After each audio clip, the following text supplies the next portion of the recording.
السلام عليكم ورحمة الله، ازيكم يا أصدقائي؟ عاملين إيه؟ يا رب تكونوا بخير. النهاردة إن شاء الله التمرين رقم 24 من برنامج الإعداد العام. البرنامج اللي مكون من 100 تمرينة، وهيقدر يخدم السباحين ويطور مستواهم في وقت قليل جدا.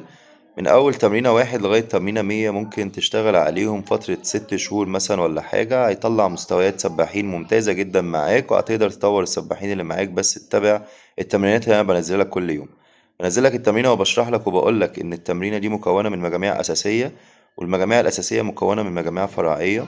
التمرينة ممكن تعيدها مرة واتنين وتلاتة، بس ضروري جدا إن أنت تطبقها على السباحين بشكل كويس. في 3 نقط مهمين بتكلم فيهم كل مرة وبأكد عليهم. رقم واحد، مهم أوي إن السباحين اللي معاك يكونوا عاملين كشف دوري ومطمن على حالتهم الصحية، وتعرف إن هم تقدر تطبق عليهم البرنامج التحمل من غير ما يحصل لك أي مشاكل أو يحصل لهم أي مشاكل. النقطة التانية والمهمة، إن إحنا لازم يكون السباحين اللي معاك عارفين جميع مهارات السباحة، ودي نقطة مهمة جدا. النقطة الأخيرة، ضروري أوي إن السباح يعمل إحماء قبل التمرين، ورم أب دراي لاند قبل التمرين، بيعمل شوية تسخين أرضي قبل ما ينزل المية، إطالات للعضلات، تحريك للمفاصل، تجنبا للإصابات أو الشد العضلي. التمرينة بتاعت النهاردة عبارة عن ورم أب. الورم أب 400 متر، 400 قايم من 50 حرة 50 باك. سباح بيعوم 16 مرة رايح جاي في حمام السباحة. أنا شغالين على حمام سباحة شورت كورس 25 متر، عبارة عن 50 حرة وخمسين باك.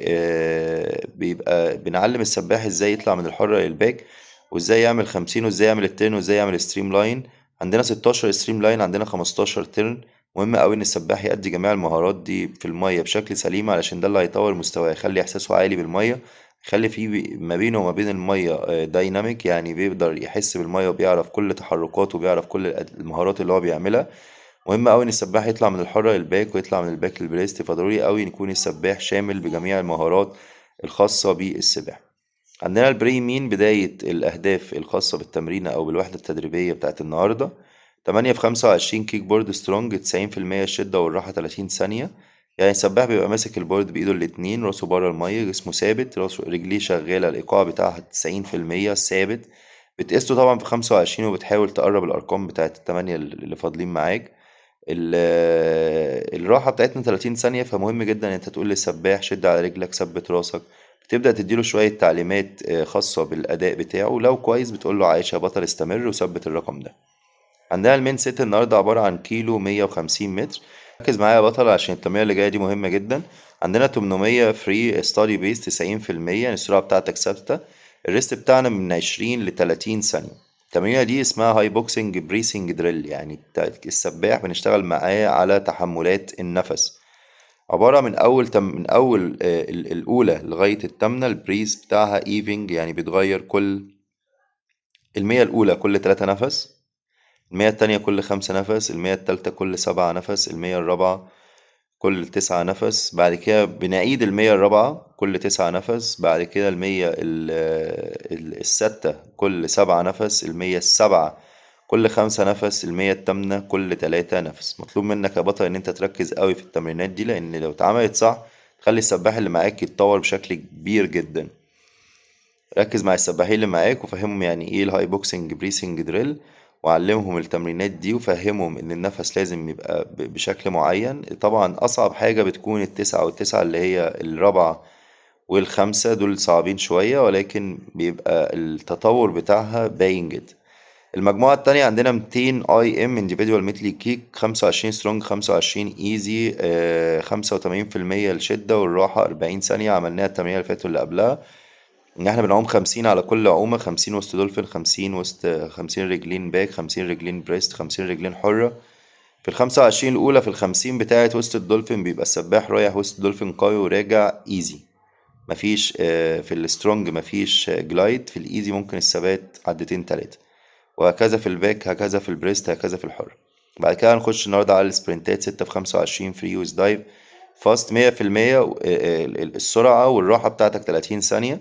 برضو مهم ان السباح يبقى عارف الرقم بتاعه ويحاول يقربه في التمرينات اللي فاتت، لان تمرينات الفاست دي هتتكرر كتير لغاية لما التمرينة اعتقد كلها هتبقى فاست. الريكفري عندنا 100 متر تشويز ايزي. السباح برضو يعوم يا باك يا حرة، يعوم بالراحة ما يجريش، يهدى خالص، كول داون لغاية لما النبض بتاعه يرجع طبيعي، النفس بتاعه يرجع طبيعي. وممكن نخلي مثلا لو معاك وقت في التمرين، ممكن تخلي آخر 15 دقايق ستارتات، ممكن تعمل تتابعات ممكن تعلمهم هاي تكنيك مثلا زي الترنات، ممكن تديهم تمرينات بسيطة مثلا زي الانفيرتال. في تمرينات كتيرة قوي زي مثلا الهاند ستاند على الفايت.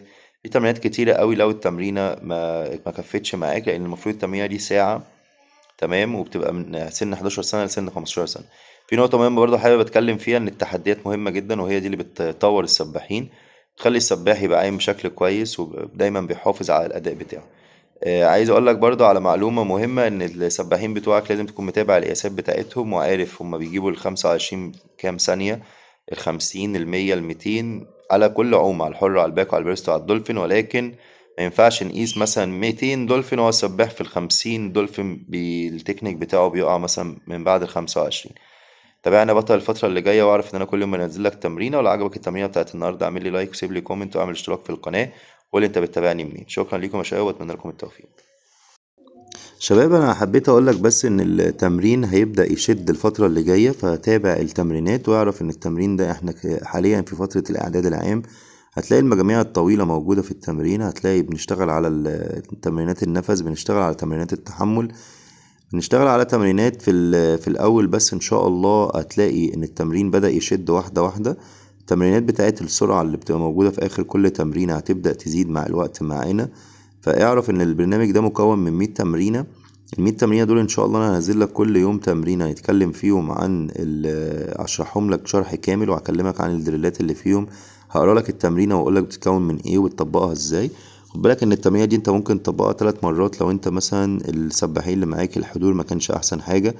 دي نقطة مهمة. النقطة التانية ان انت ممكن برضو تخلي السباحين اللي معاك، لو انت مثلا حاسس ان انت ما طبقتش تمرينة كويس، فممكن تعيدها مرة واتنين وتلاتة لغاية لما نخلص ال100 تمرينة. بعد كده بنخش على برنامج الإعداد الخاص.